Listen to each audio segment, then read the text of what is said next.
High everyone, welcome back to my channel. कसे आहात तुम्ही सगळे? तर आज मी इथे जे तुम्हाला दाखवते आहे सकाळी सकाळी आणि जी मी स्वतः पालक ग्रो केलेली होती आणि मी तुमच्यासोबत आधीही शेअर केलं होतं की कशा पद्धतीने मी हिला ग्रो केलेली आहे. आणि फायनली जी पूर्ण कुंडी होती ना, तर ती पूर्ण भरून गेलेली होती. सो मी डिसाईड केलेलं आज हिला कट करून हिचं काहीतरी बनवूयात रेसिपी आणि एक नवीन रेसिपी तुमच्यासोबत शेअर करणार आहे. तर त्यामुळे व्हिडिओ पूर्ण बघा. आणि इथे मी काय करते ना, जे मोठे मोठे माझे इथे पत्ते झाले होते पालकचे, तर ते मी सीझरने कट करून घेते. कारण की आता काय ना, अजून एक वेळा कट झाल्यावर परत याच्यातून अजून नवीन पत्ते येतील आणि मग असे मी 2 ते 3 वेळा यांना जे आहे हार्वेस्ट करू शकते. त्यामुळे जेवढे मुळासकट मला काढून घ्यायचं नाही आहे आणि अजून पुढची 2 जी याची हार्वेस्टिंग आहे ती मी करणार आहे. त्यासाठी फक्त मोठे मोठे पत्ते मी इथे कट करून घेत आहे. आणि नॉर्मल अशी छोटीशी रेसिपी बनवायची असेल तर घरगुती लावलेला पालक तर मग तुम्हाला बाजारात जायची गरज नाही आहे. तसं तर आता स्वस्त मिळतं, पण काय ना की स्वतःला बिझी ठेवण्यासाठी, स्वतःला प्रोडक्टिव्ह ठेवण्यासाठी, माइंड हॅपी ठेवण्यासाठी गार्डनिंग हा खूप चांगला पर्याय आहे. आणि जो मी निवडला होता मागच्या 3 वर्षापूर्वी आणि अजूनही मी माझं गार्डनिंग खूप जास्त एन्जॉय करत आहे. जसं मी तुम्हाला म्हणले होते की माझी खूप मोठी बाल्कनी आहे आणि माझ्याकडे कुंड्या आहेत. तर रिकाम्या कुंड्या मला अजिबात खपत नाहीत. जी रिकामी कुंडी दिसली मी तिच्यात काही ना काही लावत असते. सो माझ्याकडे ही पालक आले होते आणि मी पूर्ण डिटेल तुमच्यासोबत व्हिडिओ शेअर केला होता.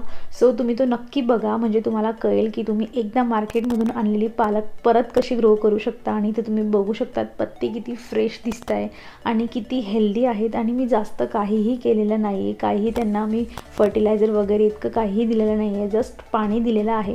तर मी आता काय करते, तुमच्यासोबत करणार आहे रेसिपी शेअर. आणि त्यासाठी मी इथे ना जे पण मी कधीच नाही, म्हणजे आता मी घरून कट करते म्हणून दाखवते असं नाही, कधीही मी जी पालेभाजी आणते ना तर ती मी नेहमी पाण्यात जरा भिजवून ठेवते आणि त्यात थोडं मीठ घालते. जेणेकरून काय ना की बरेच शेतकरी लोक वगैरे, म्हणजे आता तर नाही, आता तर ही तर प्युअर आहे, पण तेव्हा त्यांची फवारणी झालेली असते, रसायनं मारलेली असतात. त्यासाठी मीठ टाकून जर आपण वॉश केलं ना तर कुठलीही पालेभाजी असली किंवा भाजी असली ती जरा डिसइन्फेक्ट होऊन जाते. आणि मी अशा पद्धतीने वॉश करून घेतलं आहे आणि जो काही पालक होता माझ्याकडे त्याला छान बारीक असा कट करून घेत आहे. आणि मी आज पालक डाळ तुम्हाला कशी बनवायची ही दाखवणार आहे. खूप टेस्टी रेसिपी येते. त्यासाठी मी इथे पालक छान बारीक कट करून घेतली वॉश करून. आणि इथे मी तूर डाळ घालते. जर तुम्हाला मिक्सवाली बनवायची असेल तर तुम्ही इथे मूगची डाळ देखील 50-50% घालू शकतात. अदरवाईज फक्त मूग डाळ देखील घालू शकतात आणि खूप जास्त टेस्टी येते. आणि महत्त्वाचं म्हणजे लहान मुलांना त्यांना आवड असते त्यांची की मला पालक नको, मेथी नको, तर अशा पद्धतीने जर आपण मिक्स करून खाऊ घातली तर तेही खाऊन घेतात. तर मी इथे हळद, तेल आणि मीठ घातलेलं आहे आणि छान मी याला शिट्टी घेऊन घेणार आहे. 2-3 म्हणजे डाळ शिजेल एवढं. आणि इथे माझी डाळ जी आहे छान पद्धतीने शिजलेली आहे. थोडं घोटून घेते मी हिला. आणि पत्ते बारीक केलेल्यामुळे काय होतं ना की जास्त घोटण्याची गरज पडत नाही. आणि नॉर्मल जे आपण वरणसाठी तडका देतो ना, लसूण, काय अद्रक, मिरची आणि जे काही फोडणीसाठी सामान लागतं तो मी सगळं इथे घालणार आहे. आणि थोडं मीठ घालणार आहे. कधीही जर तुम्हाला जे टमॅटो असतो लवकर शिजवायचा असेल तर थोडं मीठ घातलं त्याला परतताना की टमॅटो लवकर शिजून जातो. आणि अशा पद्धतीने मी उकडलेली डाळ याच्यात घातलेली आहे आणि तुम्ही बघू शकतात किती छान दिसते. आणि टेस्ट याच्यापेक्षा सुद्धा जास्त छान असते कुठल्याही भाजीसोबत.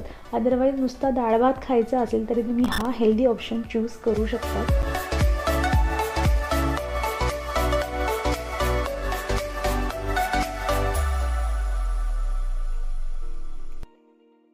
आधी मी ना रिकाम्या वेळात काय करायची की माझ्याकडे वेळ असला तर मी कुणासोबत तरी गप्पा मारत बसायची, नेबरसोबत, नाहीतर मग काहीतरी इकडच्या तिकडच्या गप्पा होत असायच्या. पण मी मागच्या 3 वर्षापासून स्वतःला खूप जास्त चेंज करून घेतलेला आहे आणि त्यामुळे मला स्वतःमध्ये जो बदल दिसतो आहे तो खूप मोठा आहे. स्वतःला जे म्हणजे माइंडसाठी जे शांतता असते आणि जे घरासाठी आपण जास्त वेळ देऊ शकतो, मुलांसाठी जास्त वेळ देऊ शकतो, तो तर आपला वेगळा मिळतोच.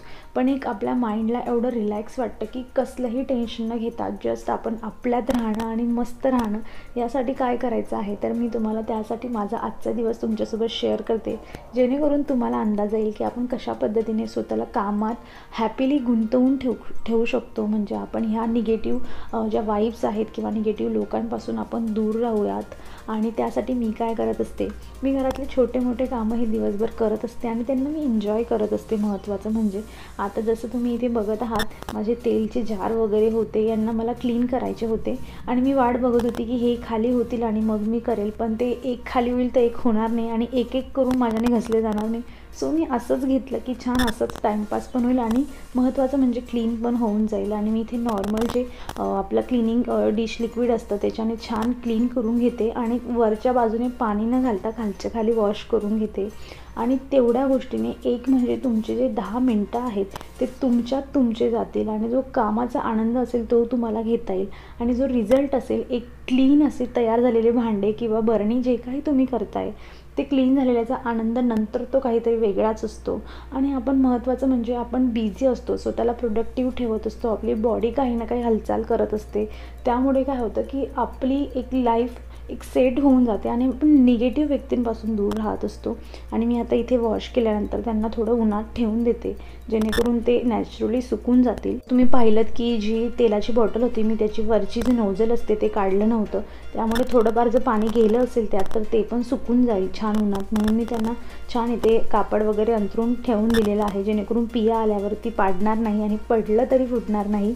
आणि ही तुपाची बरणी ही मी म्हणजे खाली न करता अशीच तिला ढक्कन तिचं पूर्ण बंद करून तिला वॉश करून घेतलं होतं. आणि हे जे जार तुम्ही जे बघताय त्यांना काळे जे ढक्कन बघताय ते मी घरीच DIY करून बनवलं होतं. त्याचा व्हिडिओ मी ऑलरेडी अपलोड केलेला आहे, तर तुम्ही तो नक्की बघा कारण ते लीडचा कलर अजूनही थोडाही निघलेला नाही आहे. सो ती जी टीप होती माझी ती खूप जास्त महत्त्वाची आहे. नॉर्मल ॲक्रेलिक कलर जे होते ते मी यूज केले होते त्याच्यावर.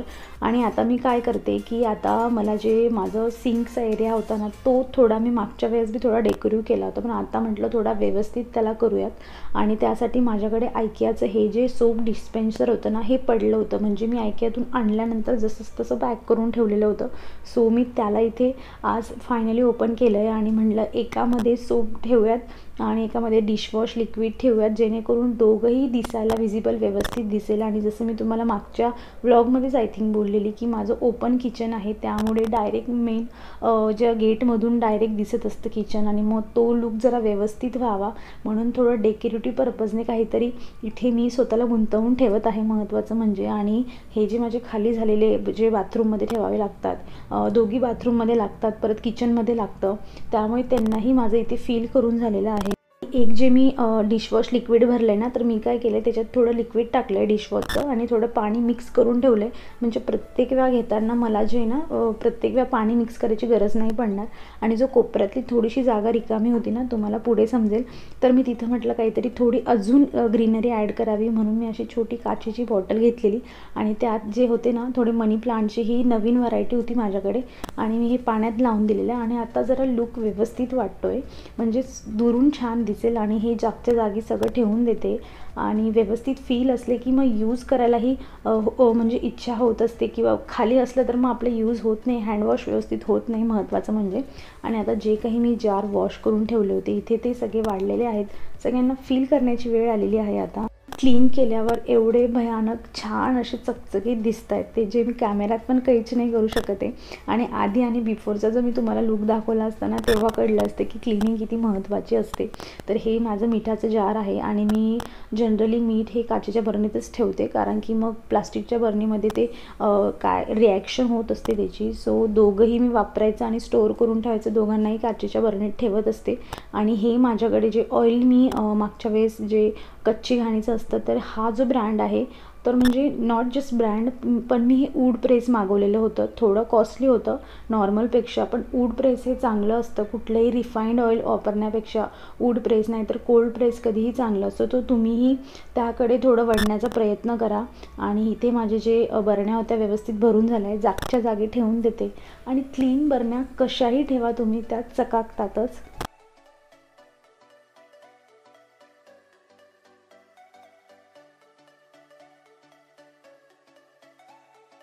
पूर्ण दिवसभर रेग्युलर कामं आणि त्यानंतर आपण स्वतःसाठी दिलेला थोडा वेळ आपला छंद जोपासणं हे खूप महत्त्वाचं आहे. आणि हे खूप जास्त मोठा रोल प्ले करत असतं आपल्याला निगेटिव्ह लोकांपासून दूर ठेवण्यासाठी. सो इथे मी हे जे म्हणजे तुळशीसाठी दिवा लावतो ना तर ते जे स्टँड असतं ना तर ते मी दिवाळीच्या वेळेस आणलेलं होतं, पण माझ्याकडे अनफॉर्च्युनेटली तुळशी नव्हती. सो आम्ही कालच्या दिवशी तुळशी आणलेली आहे, तिला मला रिपोर्ट करायची आहे दुसऱ्या कुंडीत. तर ते जे मी स्टँड आणलं होतं त्याला म्हटलं असंच ठेवण्यापेक्षा करण्यापेक्षा थोडं त्याला कलरिंग करूयात, म्हणजे ते छान वाटेल. आणि इथे मी तेच करते, थोडा कलरिंग करण्याचा प्रयत्न करते. साईडला पिया खेळत आहे तिच्या डॉलसोबत आणि तिने तिच्या डॉलला झोपवलेलं आहे झुल्यावर. आणि मी इथे काय केलं ना, माझ्याकडे ॲक्रेलिक कलर पडलेला होता म्हणजे, तर तो मी आधी एक बेस कलर म्हणून देऊन दिला आणि त्याच्यावर थोडंसं 2-3 कलरचा कॉम्बिनेशन असं मी जे आहे याला कलरिंग करत आहे. रेड, येलो, ऑरेंज असं मी कॉम्बिनेशनने जे आहे याला कलरिंग करणार आहे. नॉर्मल तुमच्याकडे जे लहान मुलांचे जे वॉटर कलर असतात ना, ते जरी तुम्ही दिले ना तरी देखील चालतं आहे. आणि मी याच्यावरून वॉर्निश वगैरे काहीही यूज करणार नाही आहे आणि नॉर्मल जस्ट कलर देते. आणि इथे वरच्या साईडला मी हा येलो कलर इथे दिलेला आहे आणि हे इतकं सुंदर दिसतं आहे. आणि हे करताना जी मज्जा असते ना ती पण येत असते. सोबत माझ्यासोबत म्हणजे असंच आपण मुलांना पण घेतलं, त्यांना पण थोडा तू पण दे मी पण देते असं करून जर आपण वेळ घालवला तर हा पण एक छान जो क्वालिटी टाईम असतो तो त्यांच्यासोबतही जो आहे स्पेंड होत असतो. आणि सोबत आपलं घरही थोडं थोडं करून डेकोर होत असतं. आपणही निगेटिव्ह वाईब्सपासून खूप दूर राहतो. सो आजचा व्हिडिओ बेस होता फक्त की स्वतःला तुम्ही कुठल्या ना कुठल्या कामांमध्ये गुंतवून घ्या, चांगल्या कामांमध्ये जे तुम्हाला आवडत असेल. गार्डनिंग आहे, डेकोर आहे, DIY आहे आणि खूप महत्त्वाचं म्हणजे मुलांमध्ये स्वतःला तुम्ही रमवून घ्या. याच्यापेक्षा जास्त मोठी गोष्ट काहीही नाही आहे. सो मी अपेक्षा करते की माझा आजचा व्हिडिओ तुम्हाला आवडला असेल, माझ्या थोड्या गोष्टी तुम्हाला थोडं मोटिवेट केलं असेल आणि तुम्हीही याच्यापुढे ट्राय करणार की कशा पद्धतीने आपण स्वतःला जास्तीत जास्त प्रोडक्टिव्ह ठेवू शकतो. सो मी अपेक्षा करते की हा पूर्ण व्हिडिओ तुम्हाला आवडला असेल आणि हो, जर आवडला असेल तर नक्कीला लाईक करा, तुमच्या मित्रमैत्रिणींसोबत शेअर करा आणि माझं हे DIY पण लाईक करा. कमेंट करा मला तुम्हाला काय आवडलं आहे काय नाही आहे ते. व्हिडिओच्या लास्टला मी तुम्हाला एक नाईटचा छोटासा व्ह्यू देणार आहे की माझं DIY टर्नआउट कसं झालेलं आहे ते. सो तुम्ही चॅनलवर नवीन असाल तर चॅनलला सबस्क्राईब करा. आपण भेटूया पुढच्या अशाच इंटरेस्टिंग व्हिडिओमध्ये. तोवर तुम्ही स्वतःची काळजी घ्या. So take care friends and bye.